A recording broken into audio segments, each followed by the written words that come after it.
नमस्कार, स्वागत है आपका। आप देख रहे हैं द न्यूज और मैं रानी गुप्ता आपके साथ। इस वक्त की बड़ी खबर सामने आ रही है उत्तर प्रदेश से। बता दें, उत्तर प्रदेश में अब योगी आदित्यनाथ को आरएसएस का साथ मिल चुका है, यानी कि बीजेपी को अखिलेश यादव के पीडीए की कार्ड मिल चुकी है और अब विधानसभा के चुनाव करीब हैं। ऐसे में खुद चुनावी मैदान का जिम्मा संभालने के लिए आरएसएस भी मैदान में उतर चुका है। दरअसल आरएसएस की प्लानिंग है कि वो जो तमाम हिंदू वोटर्स हैं, इसी के साथ ही दलित और पिछड़े वोटर्स हैं, उनको एकजुट करने का प्रयास करेगी। क्योंकि आपको याद दिला दें कि लोकसभा चुनावों को लेकर के जिस तरीके से बीजेपी को नतीजों की उम्मीद थी, तो इससे इतर नतीजे देखने को मिले थे और बीजेपी की सीटें पिछली बार से भी ज्यादा कम हो गई थी, जिसने न सिर्फ बीजेपी की टेंशन बढ़ाई बल्कि आरएसएस की भी टेंशन बढ़ा दी है, जिसकी वजह से अब इसको लेकर के बकायदा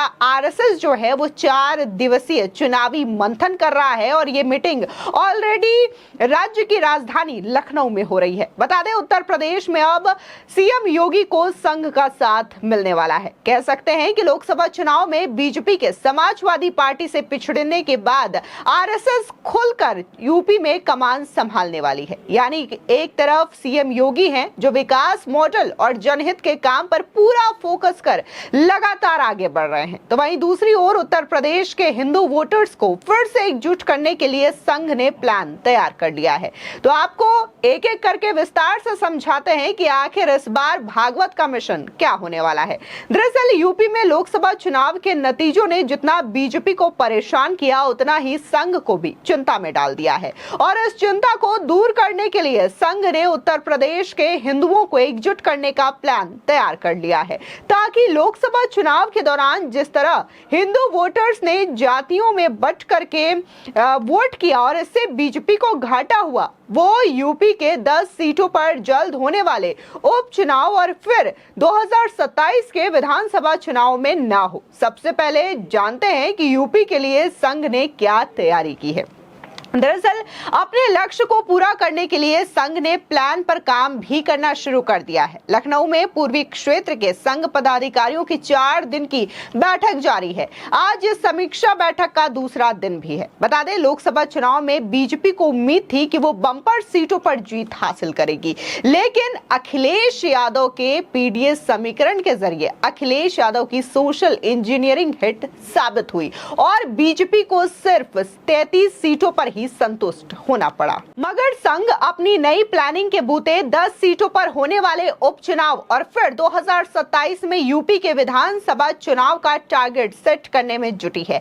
हालांकि विपक्ष को नहीं लगता कि बीजेपी और संघ की जुगलबंदी से कुछ फायदा होगा। आपको बता दें कि पिछले दिनों खबर यह भी सामने आई थी कि कैसे उत्तर प्रदेश के सीएम योगी आदित्यनाथ और आरएसएस के प्रमुख मोहन भागवत के बीच में मुलाकात हुई थी और यह मुलाकात एक बार नहीं बल्कि एक दिन में ही 2 बार हुई थी, जिसने राजनीतिक गलियारों में काफी ज्यादा सुर्खियां बटोरी थी और ऐसे में लोग ये कयास लगाए जा रहे थे कि आखिर सीएम योगी और जो आरएसएस प्रमुख है मोहन भागवत, उनके बीच ऐसी क्या बातचीत हुई होगी। तो ऐसे में अब ये कहा जा रहा है कि आरएसएस जो है वो चुनावी मैदान में जिम्मा संभालने के लिए खुल करके उतरने वाली है।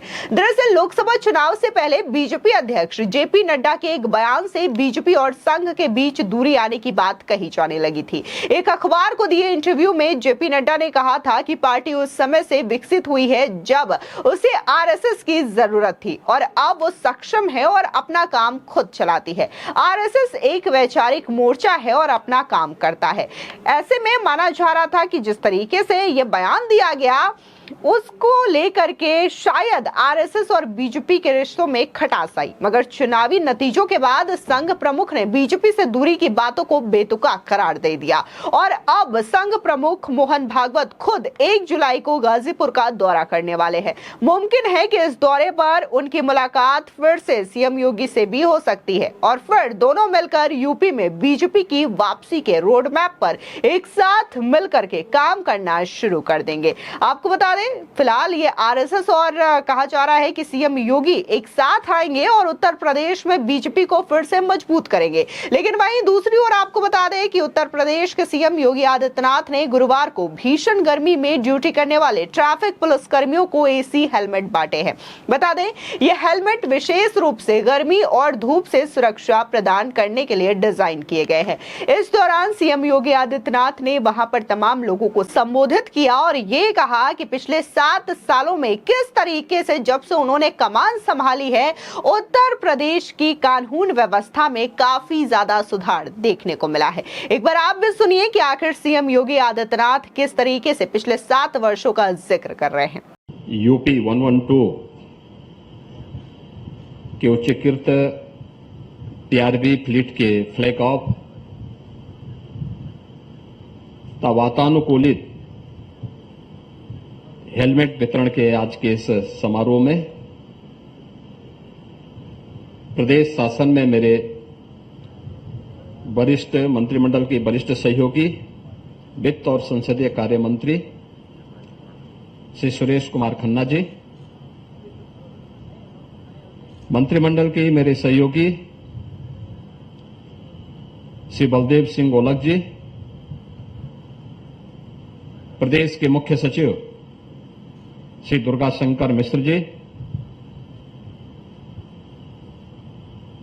अपर मुख्य सचिव गृह श्री दीपक कुमार जी,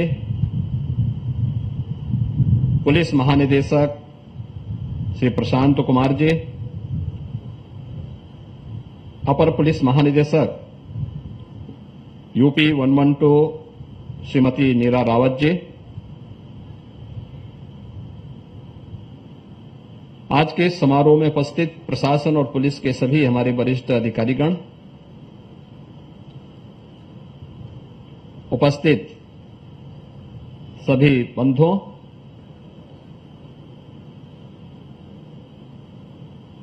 उत्तर प्रदेश पुलिस की दिश से आज का एक कार्यक्रम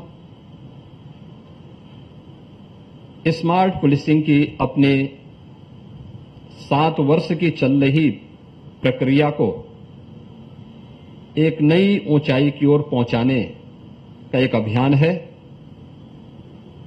इस अवसर पर टीआरबी 112 के आधुनिकीकरण की दिशा में किए जा रहे प्रयास के क्रम में आज के इस कार्यक्रम के लिए उत्तर प्रदेश पुलिस को मैं हृदय से बधाई देता हूं। हम सब जानते हैं कि सुशासन की पहली शर्त है कानून का राज, और कानून की राज की सबसे पहली शर्त है सुरक्षा और संरक्षा का एक बेहतर वातावरण।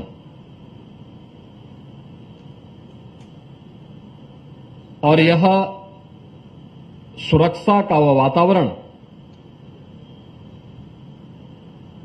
राज्य का दायित्व है और राज्य के इस दायित्व को बखूबी निर्वहन करती है हमारी पुलिस। समय के अनुरूप हम पुलिस का आधुनिकीकरण कर सके, ये मांग लंबे समय से चली आ रही थी और इन्हीं सब बातों को लेकर के डीजीज कॉन्फ्रेंस में माननीय प्रधानमंत्री जी ने इस बात को कहा था, स्मार्ट पुलिसिंग की एक नई अवधारणा दी थी। स्मार्ट पुलिसिंग क्या है, इसके बारे में उन्होंने बहुत अच्छे ढंग से कहा था। Strict and sensitive, modern and mobile, alert and accountable, reliable and responsive, techno savvy एवं ट्रेंड, यह कानून के प्रवर्तन के लिए स्मार्ट पुलिसिंग किस नई अवधारणा पर आधारित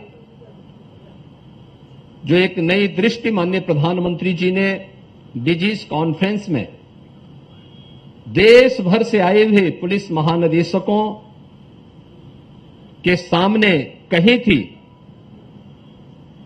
उसी श्रृंखला में उत्तर प्रदेश पुलिस ने अपने यहां इन सभी बातों को अक्षरशः उतारने का प्रयास किया है। आज हम सब इस बारे में देखते हैं कि पिछले 7 वर्ष के अंदर उत्तर प्रदेश पुलिस ने देश के अंदर न केवल अपनी एक नई पहचान बनाई है, बल्कि उत्तर प्रदेश को भी एक नई पहचान दिलाने में एक महत्वपूर्ण भूमिका का निर्वहन किया है। फिलहाल इस पूरे मामले को लेकर के आपकी क्या राय है, हमारे कमेंट सेक्शन में जरूर बताएं। धन्यवाद।